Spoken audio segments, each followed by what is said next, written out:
On August 31st, 1987, I was born on Hilton Head Island. On August 31st, 2011, I moved to New York City. No job, no college degree, one suitcase, living on my buddy's couch in Brooklyn. On August 31st, 1772, a hurricane came and devastation reigned. Our man saw his future dripping down the drain. He put a pencil to his temple, connected it to his brain, and he wrote his first refrain, a testament to his pain. Well, the word got around. They said, this kid is insane, man. Took up a collection just to send him to the mainland. Get your education. Don't forget whence you came, and the world is going to know your name. What's your name, man? Alexander Hamilton. Those are the opening lines from the Broadway hit musical Hamilton, written by Lin-Manuel Miranda. Alexander Hamilton's life in the Caribbean was hit hard, just like those hit by hurricanes Maria, Irma, and Matthew. I believe that devastation and destruction like this can be the ultimate catalyst for healing and strength, and I'm living proof. On August 31st, I was born. And on that same day in 1772, Alexander Hamilton and the island of St. Croix were hit by a catastrophic hurricane. After the hurricane, Alexander Hamilton went on to become one of the founding fathers of the United States of America. I mean, he played an integral role in the U.S. Constitution, became our first Secretary of the Treasury, founded the New York Stock Exchange, and is now the subject of my very favorite Broadway musical of all time, Hamilton. Hamilton suffered a great deal of personal hurricanes. He was orphaned at a young age by his mother's death and his father's abandonment. He was taken in by an older cousin who later committed suicide. He lost his son in a duel and later became the subject of a very public extramarital affair. Like Hamilton, I was born on a small island in the Atlantic Ocean, obsessed with wind and water. And I, too, have survived multiple hurricanes. Not only hurricanes from Mother Nature, but also my very own personal hurricanes. I've lived through Hurricane Hugo at age 2, Fran at age 9, Katrina at 19, Sandy at 25, Matthew at 29, now Irma, Maria, and Jose at age 30. As far back as I can remember, I've always lived through hurricanes. During Hurricane Hugo, when I was 2, we evacuated to Columbia, South Carolina. My mom's way of keeping me calm during the storm was to drive me around in her car. This taught me to be calm during storms, both personal and otherwise.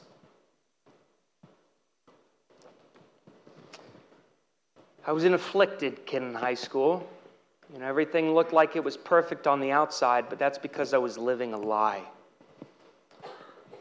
I was put on medication from a young age and told to shut up. The horse tranquilizers they put me on stifled my energy, stifled my creativity, and ruined my periphery. I don't remember a lot from my childhood days, and I certainly was not allowed to run free. They were afraid of me doing something that might embarrass them. My childhood was taken from me, and that created my own internal hurricane. Sure, I learned how to make myself appear fine. I was the one who met all the tourist girls and had many groups of friends, but that didn't actually make me happy. I wanted to go to the next level of enlightenment, but I didn't know how to get there. Externally, I was silent, but internally, I was screaming. And I think my friends knew what was coming before I did. I rebelled. I turned to blackout drinking, physical abuse of self, lashing out for attention, overstepping many boundaries, hurting several people. Those destructive behaviors were the closest things I knew to speaking my own truth. When I went away to college, I had the opportunity to reinvent myself for the first time, and my doctors even reduced the dosage of tranquilizers. I became decently popular, I excelled in athletics, joined a fraternity, and even secured a girlfriend. I mean, that was my attempt at fitting in, but who was I really kidding? You know, it's rare that a hurricane changes its course. My internal hurricane finally showed up in public, taking me and almost everyone I loved with it. Again, it was more blackout drinking, physical abuse of self, and lashing out for attention, but now it involved crashing cars, lying, cheating, vandalism, and brushes with the law. My personal hurricane was now a Category 5. So my support system sent me off to rehab in the woods of Utah, the islands of Washington State, and the city streets of Los Angeles. In rehab, I was forced to go cold turkey and realized I didn't actually need the medication. See, people labeled me with names like addict, alcoholic, weirdo, pariah, and I slowly returned home to Hilton Head as a sober yet still conflicted man. I began again my work on the water, now giving kayak tours. And I thought I had reached the eye of my storm, finding peace and quiet in the work I was doing, but ultimately it was still complete chaos. I felt suffocated by the size of my surroundings, by the way people saw me, and I realized I was right back to where I started. So in an attempt to expand my periphery, I decided to pack my bags and travel down to live on an iceberg in Patagonia. There was an expedition traveling south with the National Outdoor Leadership School.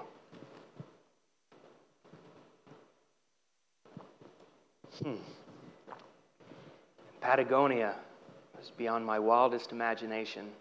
I mean, we endured long hikes in the middle of blizzards and paddled through freezing cold Arctic waters.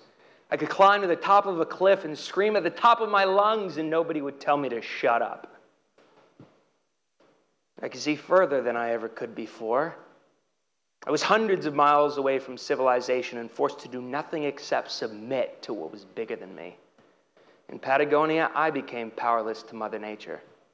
It was the wind, it was the water, and for the first time in my life, I felt peace and calm. In the face of Mother Nature, our group was forced to come together as a team.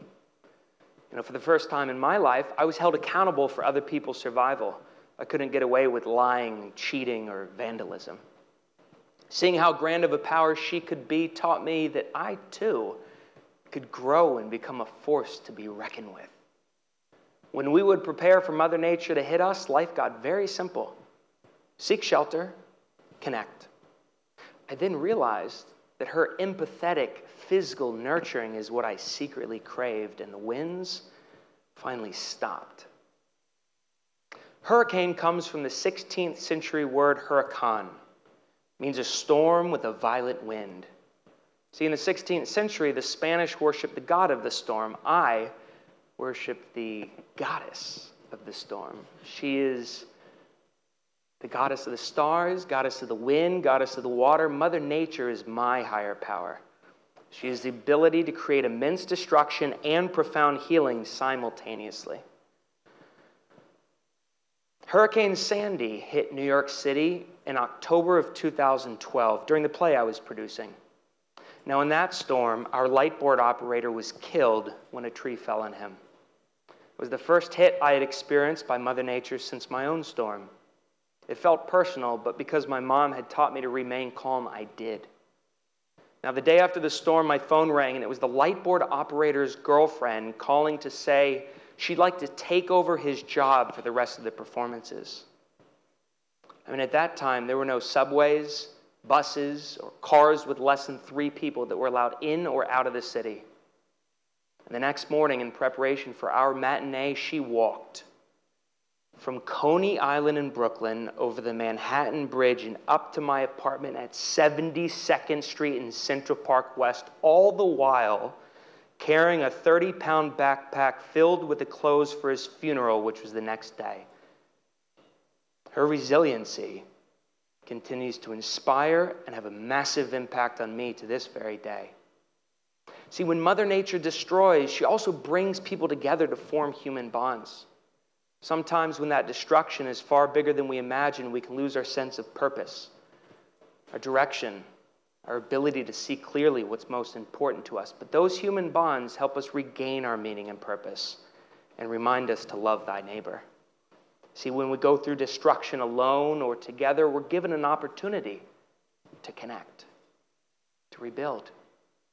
Devastation does not have to be the cause of someone's ruin. The human spirit remains strong, and the human condition continues to flourish with the respect of Mother Nature. Alexander Hamilton wrote that in the midst of his hurricane, our distressed and helpless condition taught us humility and contempt of ourselves. See, we are all visitors here on her earth, right? Mother Nature strikes us when she thinks our world needs it the most. Right now, we're going through economic, social, and political turmoil. We're connected through technology, but arguably more disconnected than ever before. We live in a land that is lonely, insecure, and unfulfilled.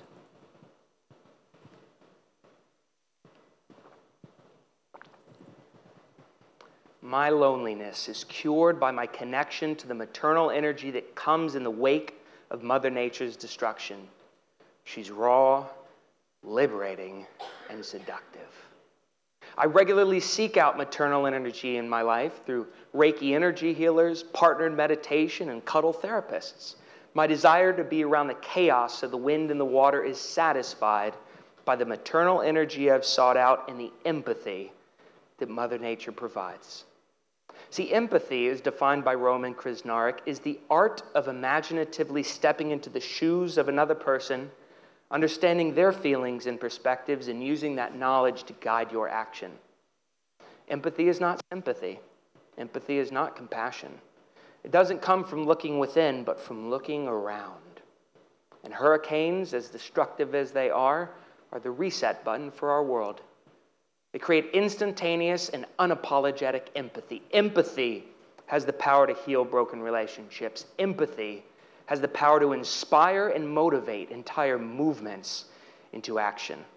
I was 29 when Hurricane Matthew hit our island. I remember feeling helpless all the way in New York City while the wind and the water I had worshipped all my life would now flood the homes and properties of those I loved.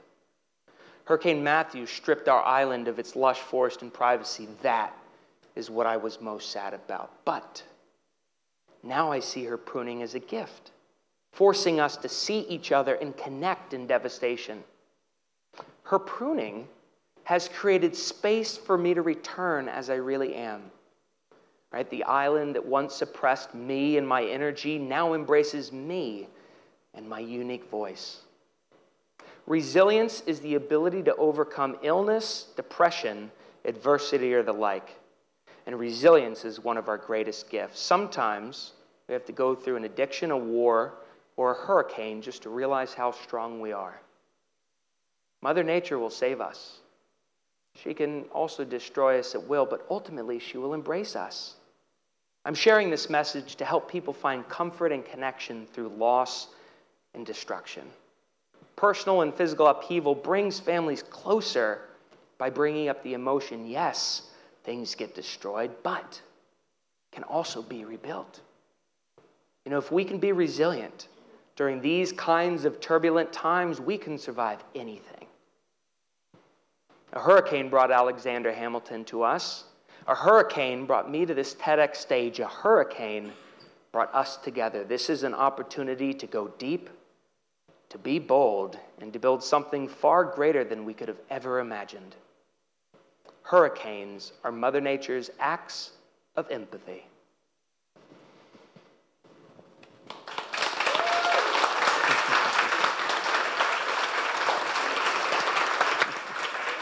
Thank you. Beautiful. All right. Thank you, Chris, everybody. That was great.